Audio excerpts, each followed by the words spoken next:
Oyez, courageux aventurier qui a eu l'audace et la curiosité de vous aventurer en ces terres inconnues.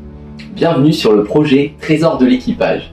Ici, nous allons parler de pépites plus ou moins connues qui se trouvent dans mon coffre à trésors dont je tenais à parler avec vous. Pour la première, en cette période d'Halloween, propice aux frissons et aux fantastiques, avec son lot de créatures et de monstres en tout genre, je tenais à vous présenter le manga Darren-chan, petite pépite parue chez Pika Éditions il y a quelques années déjà. Tout d'abord prépublié dans le Weekly Shonen Sunday, où paraît entre autres Détective Conan, entre 2006 et 2009, le manga débarque en France en octobre 2009, pour finalement se terminer en octobre 2012. Il y a donc déjà 10 ans, on peut donc dire que l'on fête son anniversaire ensemble.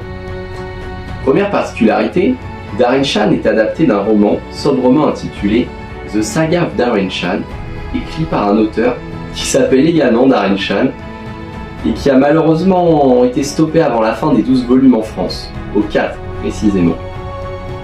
Bon, si de nos jours de nombreux mangas sont adaptés de romans ou light novels japonais, la particularité se trouve ici dans le fait que c'est un roman d'origine irlandaise et non japonaise, qui suite à son succès de par le monde a eu la chance d'être adapté en manga, et on ne peut qu'en être reconnaissant au vu de la qualité proposée.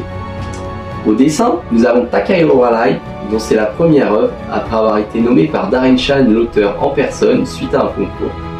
Voilà, le décor est planté et nous pouvons maintenant embarquer pour le monde fantastique et frissonnant de Darren-chan.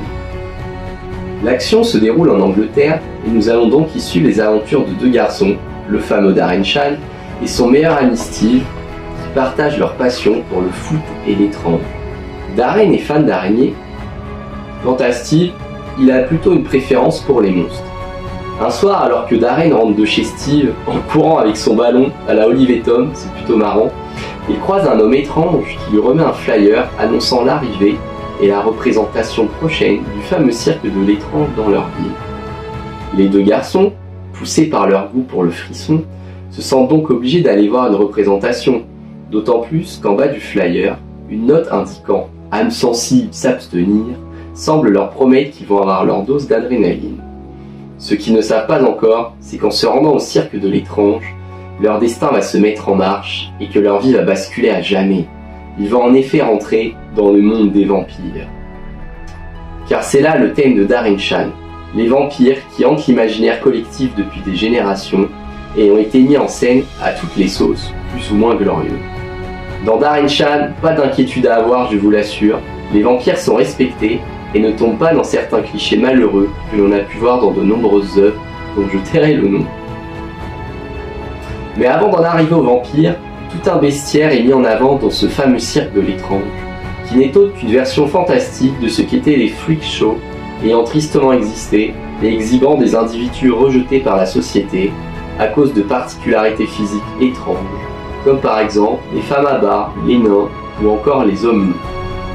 Dans le manga, le cirque de l'étrange n'a pas ce côté glauque, mais dégage plutôt une aura fantastique et magique qui fait à la fois rêver et frissonner.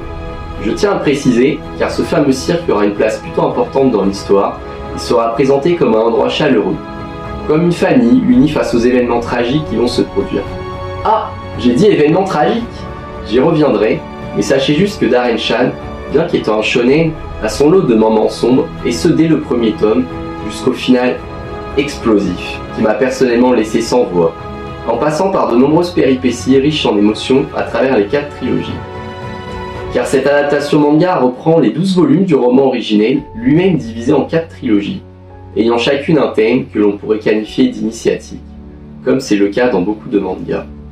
Qui dit adaptation d'un tome est égal à un volume, il y a aussi rythme intense et climax de fin de volume d'une grande puissance.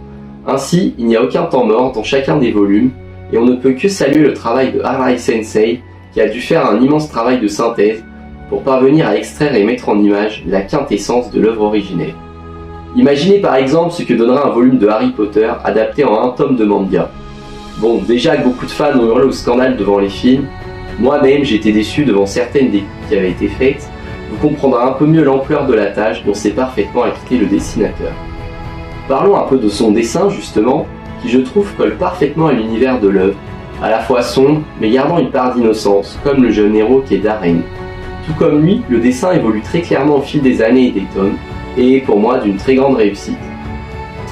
Son talent de dessinateur s'exprimera encore quelques années plus tard sur l'adaptation en manga Les Misérables de Victor Hugo, dont je reparlerai peut-être, mais avant cela, retournons à nos vampires.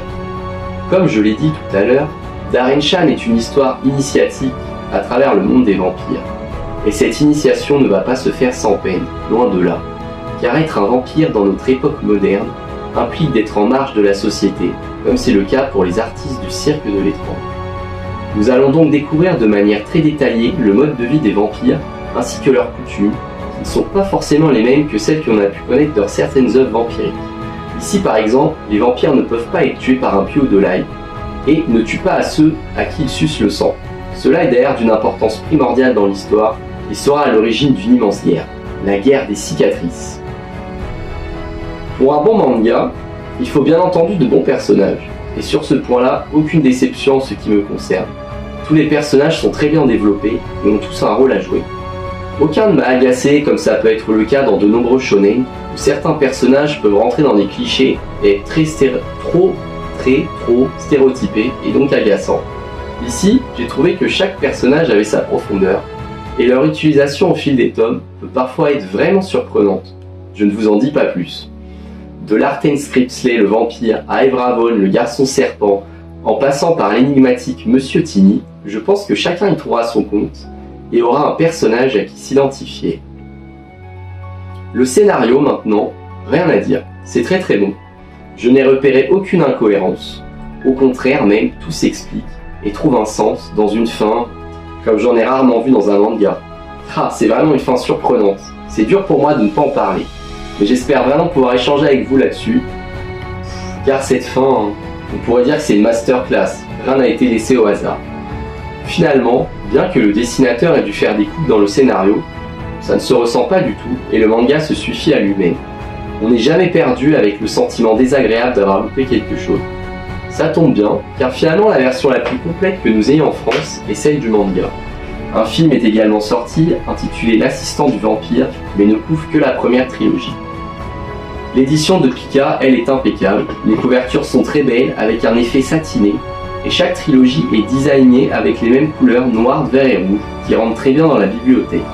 Rien à dire, c'est vraiment de la très belle qualité. Voilà, toutes les raisons sont donc réunies pour que vous lisiez Darren Shan afin de découvrir un shonen qui sort du neketsu classique et de la traditionnelle quête de force. Un thème qui me tenait à cœur et est développé dans Darren Shan est celui du destin. Peut-on échapper à son destin immuable qui a été écrit sans notre accord?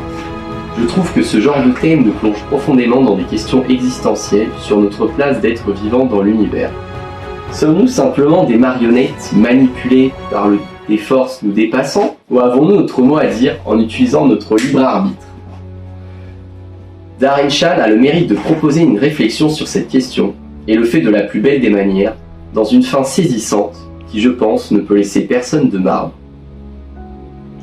Voilà donc pourquoi Darren Shan, que j'ai redécouvert récemment, après une première lecture non complète lors de mes années lycée, est le premier trésor que je vous présente. Et de trésor, il en est vraiment question, car je me dois de vous prévenir que mettre la main dessus ne sera pas si simple. En effet, la série a été victime d'un arrêt de commercialisation en 2017 et est depuis particulièrement compliquée à trouver. Certains tomes, notamment les derniers, se négocient à prix d'or sur le net. J'ai eu la chance d'acquérir l'intégrale à un prix raisonnable et je vous souhaite qu'animé par la soif d'un chasseur de trésors, vous puissiez en faire de même. À vrai dire, le titre de la chaîne n'a pas été choisi par hasard. Et l'a été pour refléter au mieux cet esprit de découverte innocent que l'on pourrait avoir si l'on était à la recherche d'un trésor. À une époque d'abondance mangastique, terme déposé, comme nous avons la chance de vivre, il peut arriver que nous perdions ce goût de la surprise et de la découverte. Tout est teasé et vendu avant l'heure, et l'on sait souvent à quoi s'attendre avant même de commencer une œuvre. Je voudrais à travers cette série de vidéos vous faire découvrir des œuvres sortant des sentiers battus, qui peuvent être dures à dénicher, et surtout vous donner envie de les découvrir en vous en disant le moins possible dessus. Imaginez découvrir Dragon Ball sans avoir entendu parler des Namek ou des Super Saiyan, découvrir One Piece sans connaître les fruits du démon. Bref, tous ces petits détails qui donnent du goût à une œuvre et nous font vibrer de joie à leur évocation. Je vous encourage donc vivement à vous lancer à la recherche de Darren-chan, que ce soit par le biais du marché d'occasion, dans une bibliothèque, qui sait, afin que vous ressentiez le même frisson de plaisir que j'ai eu lorsque je l'ai découvert par hasard dans les rayons de ma librairie, il y a de ça plus de 10 ans. Je serais bien entendu enchanté d'échanger avec ceux qui connaissent ou ont déjà eu la chance de lire ce manga, et également hâte d'avoir des retours de votre quête, si vous avez réussi à mettre la main sur les dots de Darren-chan. Je vous souhaite une bonne chasse au trésor, prenez soin de vous, et surtout que la flamme du manga continue à brûler en vous.